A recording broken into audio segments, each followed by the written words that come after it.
하나님께서는 이스라엘 백성들의 출애굽을 위해서 모세라는 사람을 부르셨습니다. 모세는 이집트의 왕실에서 40년, 그리고 이집트에서 도망쳐 나온 뒤에 광야에서 40년, 그래서 80세의 나이가 되어버렸죠. 젊은 시절에 가지고 있었던 뜨거운 열정과 비전들은 사라져버리게 되었고요.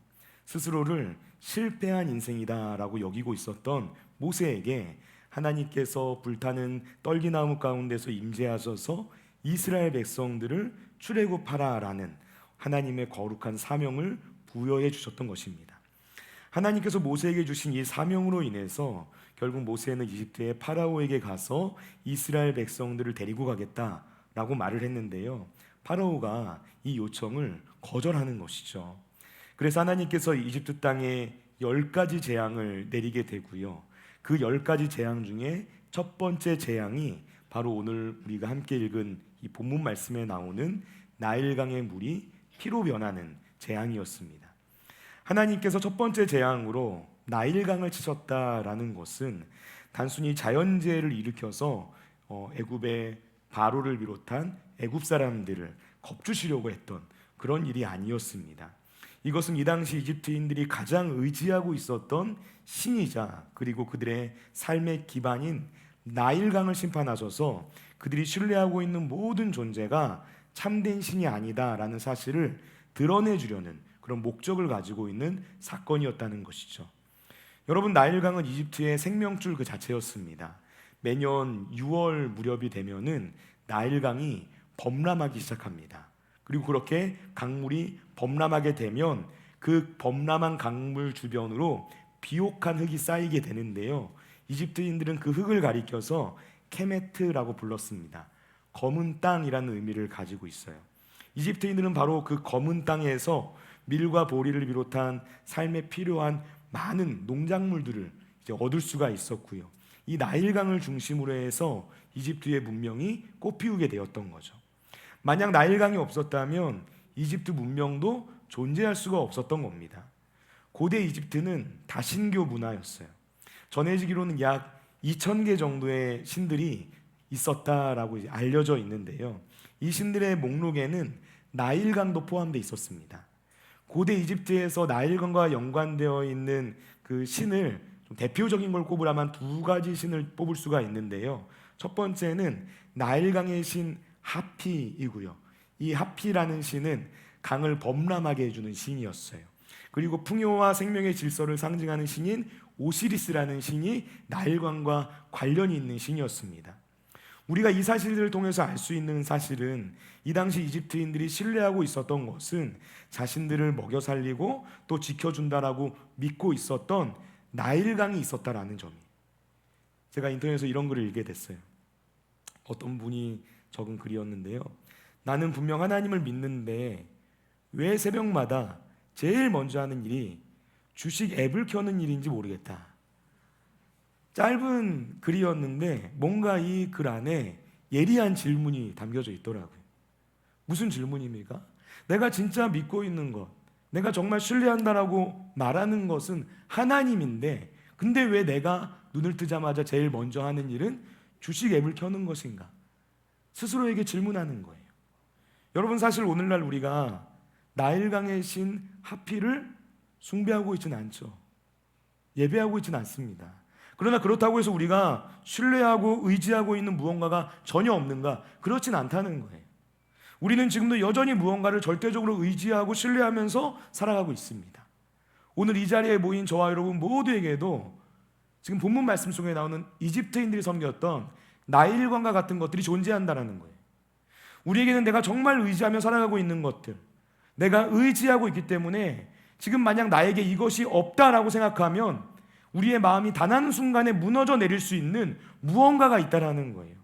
그것이 우리 통장에 있는 잔액일 수도 있고요, 주식이나 부동산일 수도 있고요, 자녀의 성공일 수도 있고, 직장에서 쌓은 우리의 커리어일 수도 있고요, 사람들의 평판일 수도 있습니다. 그것이 무엇이 되었든지 간에 우리에게는 이것만큼은 내 인생에 절대로 무너지면 안 돼 라고 생각하는 것이 하나쯤은 있다는 거예요. 바로 그것이 우리의 나일강이고, 그리고 이 시대에 존재하는 현대판 우상이라는 것입니다. 여러분, 우상이란 그 자체가 악하거나 나쁜 것이 아닙니다. 오히려 그 반대예요. 우상은 그 자체만 놓고 보면 대부분이 선하고 좋은 거예요. 오늘 본문에 나오는 나일강 생각해 보세요. 나일강 그 자체가 나쁜 것입니까? 선하고 좋은 것이죠. 돈, 선한 것입니다. 가족, 선하죠. 건강, 선한 거예요. 그런데 그렇게 선한 것이 하나님이 계셔야 하는 자리를 차지하게 되었을 때 문제가 생기는 거예요. 우리가 하나님보다 다른 무언가를 더 신뢰하게 되었을 때 그것이 우상, 곧 나일강이 된다는 것입니다. 여러분, 오늘 본문에 나오는 출애굽기의 이 첫 번째 재앙은 우리에게 중요한 질문을 던져주고 있습니다. 우리는 무엇을 의지하며 이 세상을 살아가고 있는가? 그리고 우리 인생 가운데 있는 나일강은 과연 무엇인가? 그리고 사람은 왜 하나님보다 더 신뢰하고 있는 우상을 버리지 못한 채 살아가는 것인가? 여러분은 이 질문 앞에서 어떤 대답을 하실 수 있으십니까? 오늘 우리가 이 말씀을 통해서 은혜를 나눌 때 우리가 신뢰하고 의지하며 살아가고 있는 다른 모든 것들을 내려놓을 수 있게 되시기 바랍니다. 우리 모두 참된 생명의 근원이신 하나님 한 분만 신뢰하며 살아갈 수 있게 되시기를 예수님의 이름으로 축원을 드립니다. 오늘의 첫 번째, 우리는 왜 하나님 앞에서 마음을 닫는가? 라는 질문입니다. 우리 다 같이 오늘 본문 14절 말씀을 한 목소리 읽겠습니다. 여호와께서 모세에게 이르시되 바로의 마음이 완강하여 백성 보내기를 거절하는도다. 아멘. 자, 지금 이 14절 말씀은 이 모든 사건의 출발점, 애굽 땅에 내려진 이 10가지 재앙의 출발점을 하나의 문장으로 보여주고 있죠. 그것은 바로 바로의 마음이 완강하여 백성 보내기를 거절하는도다라는 문장이에요. 여기에서 이 완강하다에 해당하는 단어가 히브리어로 카베드라는 단어입니다. 이 단어의 기본적인 뜻은 무겁다라는 뜻이에요. 그러니까 바로의 마음이 완강하다라는 것은 지금 파라오의 마음이 너무 무거워서 움직여지지 않는 상태가 되었다라는 것을 뜻해 주는 겁니다. 하나님의 말씀 앞에서도 그 마음이 열리지 않고 굳게 닫혀 있다는 거예요. 그래서 모세를 통하여 이스라엘 백성들을 이제 애굽에서 나가게 하겠다라고 말했음에도 불구하고 바로의 마음은 꿈쩍도 하지 않고 그들을 내보내지 않기로 결정하고 있었다라는 것이죠. 여러분, 우리는 여기서 중요한 질문을 던져야 합니다. 그것은 왜 파라오의 마음이 이렇게 굳게 닫혀 있었던 것일까라는 질문이에요.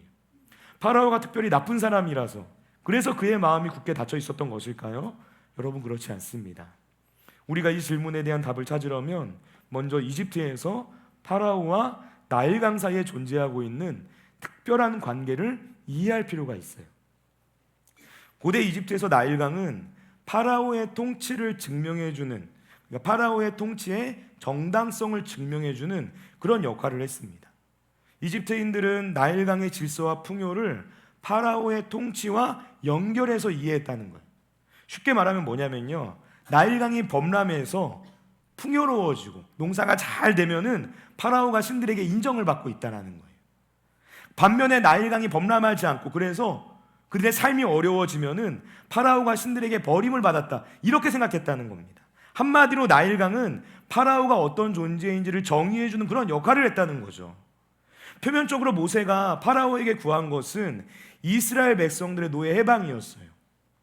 그러나 이러한 표면적인 요구 뒤에는 그보다 훨씬 더 근본적인 의도 그리고 선포가 자리 잡고 있었습니다. 그것이 무엇인가?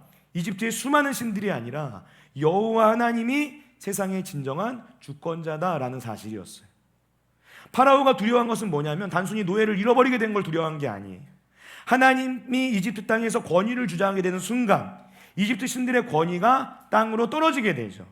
그리고 이것은 그 신들 위에 세워져 있는 파라오의 정당성을 흔들리게 만드는 거예요. 다시 말해서 자신이 파라오가 신들로부터 부여받은 이 왕으로서의 정체성, 그것이 흔들리게 되는 위협을 느끼게 되었다라는 것입니다. 여러분, 바로 이 지점이 파라오에 닫혀 있는 마음의 뿌리입니다. 완악한 마음의 뿌리. 사람은 단순히 고집이 세서 하나님을 거절하는 게 아닙니다. 자신이 붙잡고 있는 것을 놓치고 싶지 않기 때문에 하나님 앞에서 마음의 문을 닫아버리는 거예요. 닫혀있는 마음은 고집이 아니에요. 이것은 자기 존재의 근거를 지키려는 자기 보호의 본능이라고 할 수 있습니다. 여러분, 제가 이걸 한 가지 예를 들어 설명해 볼게요. 요즘 선거 때문에 굉장히 시끌시끌하죠. 정치적으로 첨예하게 나눠져 있는 시대를 살아가고 있습니다. 우리나라가. 우리가 이런 장면들을 아마 주변에서 한 번쯤 목격하신 적이 있을 것 같아요. 어떤 사람이 오랫동안 특정한 정치적 견해를 가지고 살아왔어요. 근데 이 견해가 단순히 그 사람의 의견인 것만이 아니에요. 굉장히 오랜 시간이 됐고, 그래서 이 정치적 견해 자체가 그 사람의 세계관이 돼버렸고, 그 사람이 속한 공동체가 돼버렸고, 내가 누구인지를 정의해주는 그 정의 그 자체가 된 거예요.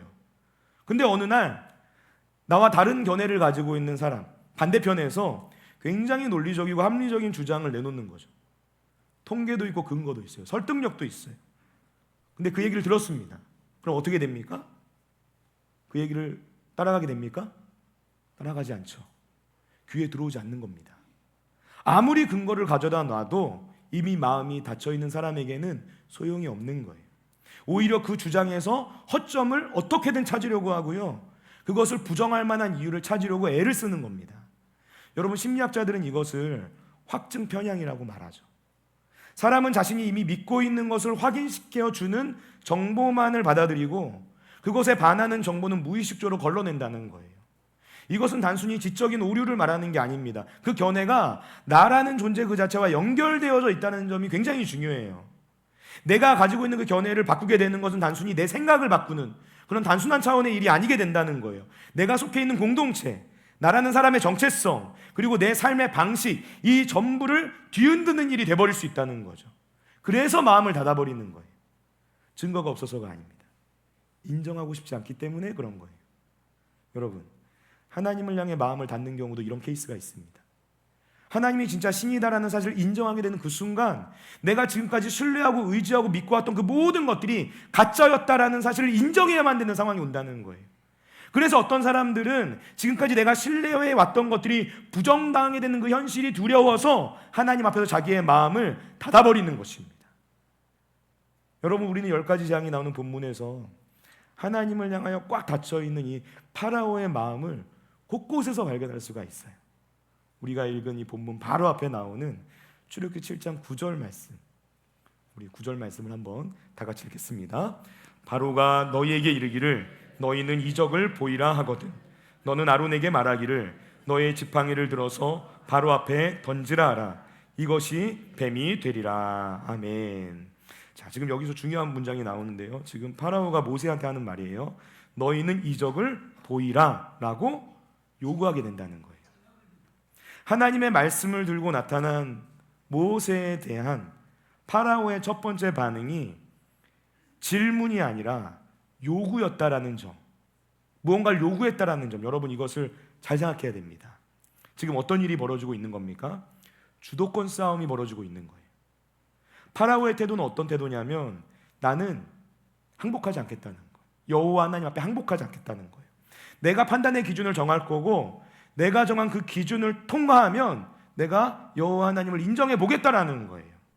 여러분, 증거를 요구하는 것, 그래서 그 증거를 보고 결정하겠다라는 그 태도는 내가 심사위원회 자리에 앉겠다라는 선언이라고 말할 수가 있어요. 우리는 이 모습을 보면서 파라오의 마음을 엿볼 수가 있죠. 지금 파라오는 자신이 하나님 앞에 무릎을 꿇는 대신에 하나님을 자신의 심판대 앞에 세워놓고 있는 거예요. 내가 하나님을 판단하는 그 자리에 서 있게 되는 거예요.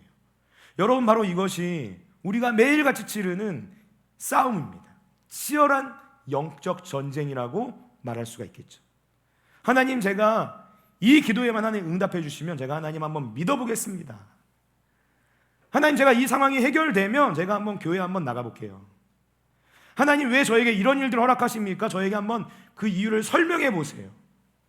여러분, 이런 말들 얼핏 들으면 신앙적인 언어처럼 들리죠. 그러나 사실 이런 말들이 가지고 있는 구조는 지금 파라오가 하는 이 말과 맥락이 똑같습니다. 내가 먼저 어떤 조건을 정하고 하나님이 그 조건을 충족시켜 줘야 된다는 거예요. 그리고 그 주도권이 여전히 내 손 안에 쥐어져 있다는 것. 지금 파라오의 모습과 똑같은 거예요. 그런데 여러분 여기서 한 번만 더 생각해 보세요. 파라오가 지금 증거를 요구한다 그랬습니다. 그런데 나중에 이 뒤에 이어지는 말씀들을 보면은 파라오가 모세를 통해서 엄청난 이적을 보게 되죠. 애굽 땅에 10가지 재앙이 내려져요. 그걸 파라오가 자기의 눈으로 똑똑히 봅니다. 근데 그때 그걸 보고 파라오가 마음을 바꿉니까? 바꾸지 않는다는 거예요. 왜 그렇습니까? 이미 스스로 마음을 굳혔기 때문에 그런 거예요. 여러분, 증거가 믿음을 만들어내는 게 아니에요.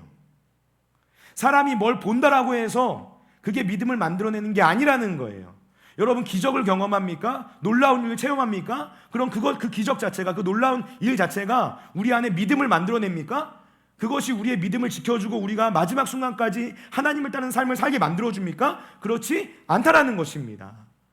이미 믿지 않기로 결정한 사람 앞에서는 어떤 증거도 소용이 없다라는 거예요. 어떤 증거를 가져다 놔도 믿지 않기로 결정했다면 사람은 어떻게든 자기를 합리화시킬 수 있는 이유들을 찾아내려고 애를 쓴다는 거예요. 여러분, 바로 우리는 이 지점에서 이 본문이 품고 있는 중요한 주제 한 가지를 생각해야 돼요. 그것은 바로 영적 전쟁이에요. 출애굽기에 나오는 이 10가지 재앙을 겉으로만 보면은 모세와 파라오의 대결처럼 보이지만 그 배후에는 참 하나님과 거짓 신들 사이에 충돌이 있습니다. 치열한 영적 전쟁이 있다라는 거예요. 사도 바울이 에베소 교회에 보낸 편지를 보면 그 편지의 끝부분에 이르러서 영적 전쟁에 대한 경고의 메시지를 던져주는 것을 우리는 발견하게 됩니다. 교회가 치러야 되는 영적 전쟁이 있어요. 그 전쟁은 혈과 육을 상대하는 싸움이 아니라는 거예요. 이 싸움은 악한 영들과의 싸움이고 마귀의 괴계를 대적해야 하는 싸움이라는 겁니다. 영적 전쟁은 우리의 눈에 보이지 않는 곳에서 지금도 쉬지 않고 일어나고 있어요. 그리고 그 전쟁의 가장 중요한 전장이 어디냐, 싸움터가 어디냐면 바로 우리의 마음이라는 거예요. 지금 이 순간에도 우리의 마음 가운데 치열한 영적 전쟁이 벌어지고 있다는 것입니다. 여러분, 영적 전쟁을 가볍게 봐서는 안 돼요. 이 싸움에서 이길 수 있도록 우리는 늘 깨어 있어야 합니다. 사탄은 우리가 하나님을 직접 미워하게 만드는 것보다 우리가 하나님 없이도 살 수 있다라고 만드는 일을 훨씬 더 좋아합니다. 여러분, 이 문장 잘 생각해 보세요. 사탄은 우리가 하나님을 직접 미워하게 만드는 것보다, 하나님 그분 자체를 미워하게 만드는 것보다 우리가 하나님 없이도 나 잘 먹고 잘 살 수 있어라고 믿게 만드는 일을 훨씬 더 좋아한다는 거예요. 이런 영적 전쟁이 일어난다는 거예요. 그래서 수많은 사람들이 하나님이 아닌 다른 것들을 쫓아 살아갑니다. 돈과 성공과 사람들의 인정, 이런 것들을 붙들고 이 세상을 살아가려고 해요. 그리고 그런 것들이 내 삶 가운데 무너져 내릴 때도 하나님께로 다시 돌아오기보다 오히려 마음의 문을 더 굳게 닫아버리는 경우들이 일어난다는 것입니다. 여러분, 그래서 이 전쟁은 우리의 의지만으로는 싸워서 이길 수 없다는 사실을 아는 것이 중요해요. 우리가 이기는 방법은 단 하나입니다. 오직 성령님만이 우리가 이 전쟁에서 싸울 수 있도록 우리를 붙잡아 주십니다. 성령님께서는 우리가 하나님을 판단하려는 그 심사위원회 자리에 올라가 있을 때 그 자리에서 내려올 수 있도록 우리의 마음을 움직여 주세요. 여러분, 성령님의 임재를 놓고 기도하시기 바랍니다. 성령님의 일하심을 놓고 기도하시기 바랍니다. 우리가 기도하며 성령의 임재를 구할 때 우리는 영적 전쟁에서 이길 수 있는 힘을 얻게 되는 줄로 믿습니다. 오늘의 두 번째, 나일강은 우리를 배신한다는 거예요. 19절부터 21절까지 말씀을 보면 나일강이 피로 변하는 첫 번째 재앙의 모습이 그려져요. 이 장면을 한번 머릿속에 상상해 보시면 좋겠습니다. 모세가 지팡이를 들고 나일강을 칩니다. 그 순간 강물이 변하기 시작해요. 투명하고 푸르렀던 나일강이 붉은색으로 바뀝니다. 점점 더 짙은 붉은빛으로 바뀌어져 가요. 물고기들이 죽어서 수면 위로 둥둥 떠오르기 시작합니다. 뭔가 알 수 없는 악취, 썩은 냄새가 나일강을 뒤덮고 있게 돼요. 이집트인들이 허겁지겁 나일강으로 달려가서 물을 마시려고 했는데 물을 마실 수가 없는 지경이 되는 거예요. 왜 그런가? 나일강이 죽었기 때문이죠. 죽은 강이 돼버린 거예요. 여러분, 지금 생명의 근원이었던 강이 죽음의 근원이 됐어요. 풍요의 상징이었던 강이 재앙의 상징이 됐습니다. 이집트의 신이었던 것이 이집트의 저주가 됐어요. 여러분, 바로 이것이 우상의 현실입니다. 여러분, 명심하시기 바랍니다. 우상은 반드시 우리를 배신하는 때가 옵니다. 그것도 우리가 가장 필요한 순간에, 우리의 구원이 필요하다라고 느꼈던 그 순간에 우상이 아무짝에도 쓸모없구나라는 것을 느껴지는 그때가 반드시 온다는 거예요. 결정적인 순간에 우상은 우리를 배신해요. 여러분, 우리에게 있어서 나일강, 이 우상에 해당하는 것 어떤 것이 있을까요? 여러 가지 예를 들어볼 수 있겠죠. 여러분, 우리가 통장 잔고를 확인할 때 비로소 우리의 마음이 놓인다면 돈이 우리 인생의 나일강일 수 있어요. 자녀의 성적표가 나올 때마다 그게 내 인생의 성적표처럼 느껴지는 분이 계실지 몰라요. 자녀가 나일강이에요. 직장에서 내 직함이 사라지면 나라는 존재 자체가 도대체 어떤 존재인지를 모르겠다라고 느끼시는 분 계실 수도 있습니다. 그 직장에서의 자리가 나일강이에요. 사람들이 나를 좋아해 줘야만 나에게 있는 이 하루가 의미 있는 날이다라고 생각하는 분이 계실지 몰라요. 사람들의 인정과 관심이 나일강이에요. 내 곁에 항상 어떤 연인이 있어야만 내가 온전한 상태에 있다라고 그런 느낌이 드는 분이 계실 수도 있어요. 이성이 나일강이에요. 나의 건강 수치 하나만 조금만 바뀌어도 그 하루 자체가 완전히 무너져 내리는 분이 있을 수 있어요. 건강이 나일강이에요. 여러분, 지금 제가 말씀드린 것, 이 목록에 없는 것일 수도 있어요. 혹시 지금 이 설교를 들으면서 마음속에 무언가, 혹시 이게 내 인생의 나일강인가, 내 인생의 우상인가 생각이 든다면 여러분, 그것이 진짜 우상일지도 모릅니다. 여러분, 기억하시길 바라요. 우상은 우리를 반드시 배신합니다. 돈이란 나일강 어떻습니까? 더 구체적으로 볼까요? 돈이 있을 때도 불안합니다. 왜냐? 내가 가진 이것을 언제 잃게 될지 모르거든요. 그러니까 두려운 거예요. 혹은 나보다 더 많이 가진 사람과 비교하게 됩니다. 그래서 만족하지 못하게 돼요. 제가 인터넷에서 어떤 글을 봤어요. 친구가 삼성전자 다니는데 너무 부럽대요. 성과금 막 얘기 나오는. 그러니까 댓글에 누가 쓰는 거예요. 그럼 하이닉스 다니는 사람도 안 부럽냐? 그랬더니 괜찮대요. 자기 아는 사람 중에 하이닉스 다니는 사람 없대요. 사람의 마음이 그런 거죠. 여러분, 이상한 게 뭐냐면요, 돈은 더 많이 가지면 가질수록 거기에 더 단단하게 묶이게 된다는 거예요. 나일강은 우리를 자유하게 해주지 않아요. 나일강은 우리를 종으로 삼습니다. 많은 간증을 듣다 보면 재정의 문제로 어려움을 겪은 분들이 많구나 하는 것을 알게 됐어요. 평생을 성실하게 일하면서 열심히 재산을 모았어요. 그런데 단 한순간에 잘못된 선택으로 인해서 그 많던 재산을 한순간에 잃어버리는 그런 분들이 계시더라고요. 어떤 분들은 그런 일들로 인해, 그 재정을 잃은 그 충격으로 인해 가정이 무너져 깨지는 분들도 있고요. 어떤 분은 그 삶 자체를 포기하는 분들도 있어요. 그런데 간혹 그 중에서 그 재정의 어려움 가운데서 내가 하나님을 만났다라고 고백하는 분들도 있으시더라고요. 어떤 고백을 합니까? 그때 내가 그 돈 때문에 내 인생이 무너지고 내가 주저앉게 되었지만 그걸로 인하여서 내가 비로소 하나님 만나게 되었습니다. 고백하게 되는 거예요. 돈은 나를 배신했어요. 그러나 하나님은 나를 배신하지 않았습니다. 그 믿음의 고백을 하게 되는 거예요. 여러분, 자녀라는 나일강도 우리를 배신합니다. 자녀의 성공이 곧 나의 존재 이유가 되는 그 순간 자녀는 우리 삶의 우상이 되어버리고 말아요.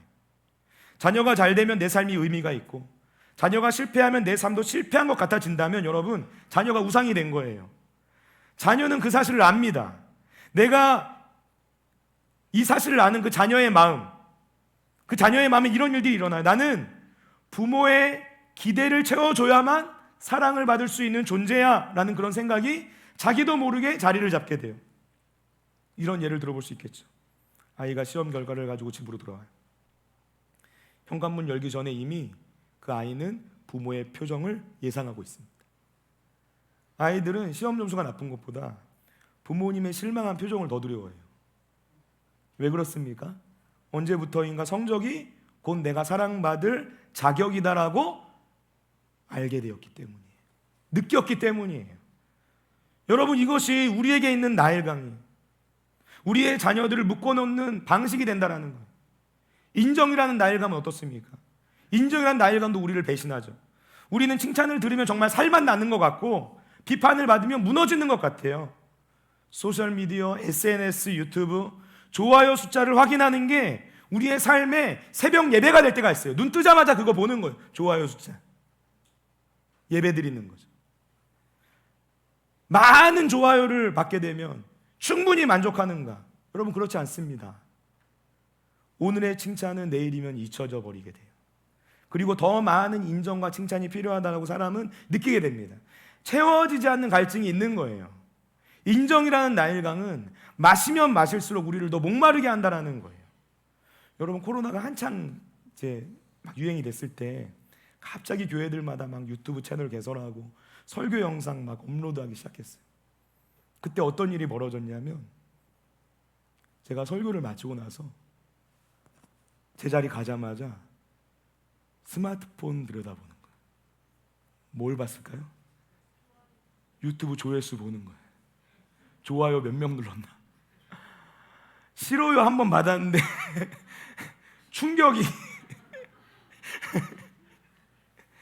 여러분, 조회수 더 나오면 그날은 진짜 기분 좋고, 그렇지 않으면 그날은 기분이 땅바닥을 치는 거예요. 여러분, 설교자가 선 이 강단은 하나님의 말씀을 대언하기 위해 선 자리입니다. 그런데 어느 순간 사람들의 인정과 평가가 중심이 되어버리는 그런 자리로 변질되기 시작하더라는 거예요. 여러분, 이 시대 안에 그런 일들이 마구잡이로 일어나고 있어요. 목회자의 심령 안에도, 그리고 성도들의 마음 안에도 그런 일들이 일어나고 있다는 거예요. 조회수, 좋아요 수, 그걸 보면서 마치 그것이 많으면 대단한 교회이고 대단한 사람인 것처럼 생각하는 그런 흐름이 우리 안에 일어나고 있어요. 여러분, 팡세를 쓴 프랑스의 수학자이자 철학자인 파스칼이 이런 말을 했습니다. 인간의 마음에는 하나님 모양의 빈 공간이 있다. 그 공간은 하나님만이 채울 수 있으며 피조물로는 채울 수 없다. 우리 안에 하나님 모양의 빈 공간이 있대요. 우리 안에 하나님만이 채울 수 있는 공간이 있다는 거예요. 그런데 많은 사람이 이 사실을 알지 못한 채 그 빈 공간에 무언가를 집어넣으려 한다는 거예요. 하지만 그 어떤 것으로도 우리 영혼의 빈 공간을 채우지는 못하는 거죠. 그 빈 공간을 채울 수 있는 분 단 한 분밖에 없습니다. 바로 성령 하나님밖에 안 계시는 거예요. 여러분, 그래서 우리는 성령님의 일하심을 기대하고 갈망해야 돼요. 성령님의 역사는 관념적인 게 아닙니다. 오늘 본문에서 나일강이 실제로 피로 변한 것처럼 성령님께서는 오늘 우리의 삶의 구체적인 현실 속에서 역사하고 계시는 분이세요. 우리가 절대로 내려놓을 수 없다라고 생각했던 그것을 내려놓을 수 있도록 도와주시는 분이세요. 채워지지 않던 우리 안의 갈증이 해갈될 수 있도록 경험을 하게끔 만들어주시는 분이세요. 여러분, 이건 사람의 현란한 말로 누군가를 설득하거나 사람이 의지를 가지고 그렇게 해야 되겠다라고 마음 먹는다고 해서 될 수 있는 일이 아닙니다. 성령님께서 우리 안에 찾아오셔서 우리의 마음 깊은 곳을 건드리게 되었을 때 일어나게 되는 일이라는 것이죠. 여러분, 혹시 믿었던 것이 배신하는 경험을 하고 계십니까? 여러분, 그렇다면 그 자리에서 잠시 멈추시기 바랍니다. 그리고 하나님의 임재를 갈망하시기 바랍니다. 성령님의 임재하심을 구하시기 바랍니다. 그걸 통해서 하나님께로 더 가까이 나아가는 거예요. 그러면 우리가 하나님 아버지의 은혜를 누리는 삶을 살아갈 수 있게 되는 거예요. 오늘의 마지막 세 번째, 하나님은 우리를 기다리신다는 것입니다. 오늘 본문 22절과 23절 말씀은 나일강이 피로 변하는 것을 자기의 두 눈으로 목격한 파라오의 반응이 나와요. 우리 다 같이 22절과 23절 말씀 한 목소리로 읽겠습니다. 애굽 요술사들도 자기들의 요술로 그와 같이 행함으로 바로의 마음이 완악하여 그들의 말을 듣지 아니하니 여호와의 말씀과 같더라. 바로가 돌이켜 궁으로 들어가고 그 일에 관심을 가지지도 아니하였고. 아멘. 자, 여러분, 23절 말씀에서 바로가 돌이켜 궁으로 들어가고 그 일에 관심을 가지지도 아니하였다라고 말하죠. 파라오는 분명 나일강이 피로 변한 것을 자기의 두 눈으로 똑똑히 봤습니다. 그런데 파라오가 이 일에 관심을 가지지 않았다라고 얘기하고 있어요. 여러분, 어떻게 이런 일이 가능합니까? 자기 두 눈으로 나일강이 피로 변하는 걸 봤는데 어떻게 이 일에 관심을 가지지 않을 수가 있습니까? 여러분, 그 이유가 뭡니까? 방금 우리가 읽었던 22절 말씀에 답이 나오죠. 22절을 보면은 애굽 요술사들도 자기들의 요술로 그와 같이 행함으로라고 되어 있어요. 이집트의 요술사들이 이와 비슷한 현상을 흉내내서 만들어낼 수가 있었다라는 거예요. 그래서 파라오는 그것을 핑계 삼아서 이거 별것 아니야, 우리 요술사들도 다 할 수 있는 일이야 라고 말하면서 이 일에 관심을 가지지 않았다라는 것입니다. 여러분, 오늘 본문에 나오는 이 요술사들은 굉장히 중요한 상징적인 의미를 가지고 있어요. 그건 뭐냐면요, 우상이 제공해주는 불완전한 대안을 상징해주는 거예요. 다시 한번요, 우상이 제공해주는 불완전한 대안을 상징합니다. 여러분, 우리 주변을 한번 보세요. 혹시 이런 이야기들 들어본 적이 있을 거예요. 하나님 아니어도 괜찮다는 거예요. 내 삶에 위로와 평안이 필요해요.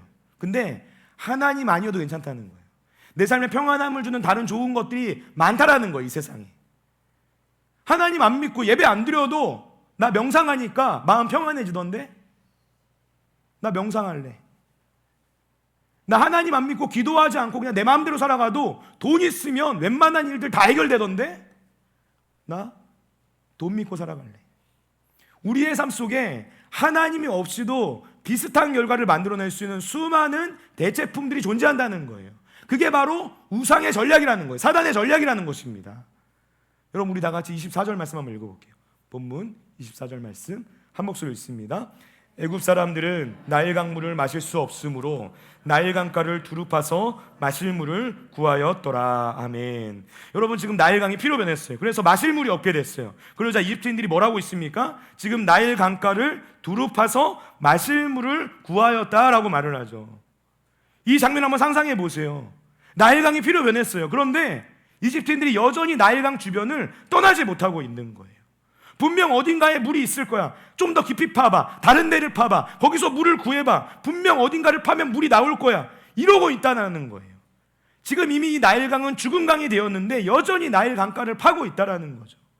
여러분, 이 모습은 하나의 상징입니다. 내가 신뢰하고 있었던 우상이 무너졌을 때, 내가 돈을 믿었어요. 내가 사람을 믿었어요. 내가 뭔가를 우상으로 섬기며 살아갔어요. 근데 그것을 잃게 되었을 때 사람들의 반응이 뭔지를 보여주고 있는 거예요. 우리도 그렇죠. 돈이라는 나일강이 나를 배신했어요. 돈이 나를 구원할 수 없었어요. 돈 때문에 내 인생이 망가졌어요. 그런데 여전히 돈을 쫓아 살아가요. 사람의 인정과 칭찬과 그것을 갈망하면서 인생을 살아갔어요. 근데 그게 나를 배신했어요.